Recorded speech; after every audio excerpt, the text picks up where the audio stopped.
Turns out that Timothée Chalamet from Call of Duty is actually a great actor. Who would have thought it? But right now, Timothée... They brought the Call of Duty guy? He was the guy in the movie. The guy from the Call of Duty game. Chalamet from Call of Duty is actually a great actor. Who would have thought it? But right now, he was a good actor. I didn't even realize. So let's get stuck in. Now, this is primarily an open world survival game set in the Dune universe, and it's being created by the same developers that brought us the Conan Exiles MMO Funcom. As you may expect, you start on Arrakis, which is a harsh desert planet located on the far edge Reminds me of the Jedi game in the Canopus star system. The planet is made up mostly of a vast desert, and that's why it's informally called Dune. If the harsh desert doesn't kill you though, then the colossal sandworms will, and they're certainly a sight to behold. It's essentially a tension mechanic in the game. These things can easily take you out to make you really think about when and how you're moving throughout the desert. Unsurprisingly, surviving the planet itself is one of the major parts of the game. You're not only going to have to watch out for dangers like the sandworms, you shouldn't be able to miss them, but you're also going to have to fight dehydration. Arrakis has intense sunlight, and you're going to need to stay out of it using shadows during the day or by traveling at night. And to get water, you're going to have to visit the dew fields or eat plant fibers that contain traces of water needed for your survival. Apparently, if you're very desperate, you can even shoot enemies and take their blood and drink that as a source of hydration. Sounds lovely. Arrakis water is the life there, and you've got to learn how to extract water from bodies and use water discipline by maintaining your still suit. And then you've got to choose where to craft and deploy a shelter that can survive both the sun, enemy combatants, and the sandworms. And there is a shield wall on Arrakis, and that's considered a safe area, but you can build temporary outposts beyond the wall. And we saw some examples of the building in the trailer, and it looks vast. The system is based on the one from Conan Exiles, but expanded upon with an emphasis on player sharing blueprints. In fact, this is a big feature, and I think it's pretty cool.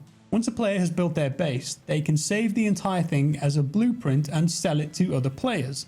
Not only that, but the new system has a co-op building mode, meaning that if you're building with friends, you can place down elements as holograms, allowing teammates to fill them in.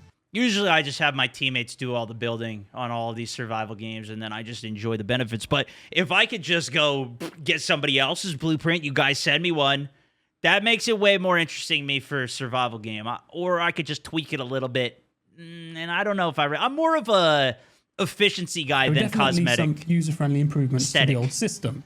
Crafting, well, that's another element of the game, of course. You're going to be able to craft weapons, armor, vehicles, attachments, mods, and more. In fact, building tech is going to be super important here, because as you advance your technology and your base, you're going to be able to advance your spice harvesting operation, which in turn will grant you wealth and power. This means you should expect to be collecting stone and various metals, as well as eventually forging steel. All of these will allow you to build bigger machines. What is spice though? Well, in the lore of Dune, without getting too spoilery, it's a mystery substance or a drug that is connected to the huge sandworms in some way. It's called melons and known locally as spice. This isn't just any drug though. In fact, it's the most essential and valuable commodity in the universe because it makes safe travel and accurate interstellar travel possible. You'll be searching the desert for massive spice blows, and then you can harvest them. After that, you can either sell the spice on the exchange or consume it to expand your potential at the cost of addiction. Just so you know, while the drug can be used for interstellar travel, it is very addictive. That's what makes your eyes blue too. It will give you a longer lifespan, greater vitality, heightened awareness, among other things in certain people, but withdrawal can be fatal. Now, you can expect to come across some familiar faces in the game if you've been watching the movies or perhaps read the books. You'll meet characters from both as you progress your story and try to uncover the mystery that lies just beneath the surface of the sands. Speaking of which, you're going to encounter ancient underground ecology labs, as well as deep canyons and of course boundless rolling dunes. The desert is also ever changing, and that's a big part of the game. Cataclysmic Coriolis storms regularly alter the landscape, and this can uncover new valuable resources as well as sweeping away player built outposts. We'll get onto that in a bit. It's not all vast nothingness though. There are bustling villages to explore, and this is an open world game, remember, so there's going to be plenty of interesting and unique locations to discover. So let's talk combat, the exciting stuff. When you build your identity, you're able to not only use the deep character creation tool to make your playable avatar, but you'll also be able to choose skills and abilities taught by specialists in the game, such as Mentats and Bene Gesserits. And while you'll be able to choose specific certain abilities when you choose your character, you won't be locked into playing a certain class, and you can mix and match abilities from different schools depending on your playstyle. Then when you're in the world, you'll be able to find certain trainers to teach you new abilities and skills. The developers said that the game wants you to be able to use something called combined arms, meaning you're able to utilize everything at your disposal from Holtzman gadgets to long-range firearms. The game will also include sci-fi weaponry such as lasguns and shields. As well as that, melee combat, of course, that will be very prominent here, and you'll be able to use other abilities taught by the great schools of the Imperium. The developers call the combat sandbox combat because they want players to have freedom to craft their own way to play. Beyond that, you're also able to combine infantry, ground and flying vehicles. You're going to get access to sand bikes too. These will be very helpful when crossing big areas of the desert, avoiding the sandworms. But the one that you really want to know about is the ornithopter, and yes, you'll be able to fly one. How you choose to take on combat with any of these options, that's up to you. There's going to be a faction system as well. You'll become known by what you wear and what you do in the game. In fact, you'll want to create a guild and grow it into a house minor by allying yourself with one of the other great houses. Perhaps you will choose House Atreides or maybe House Harkonnen.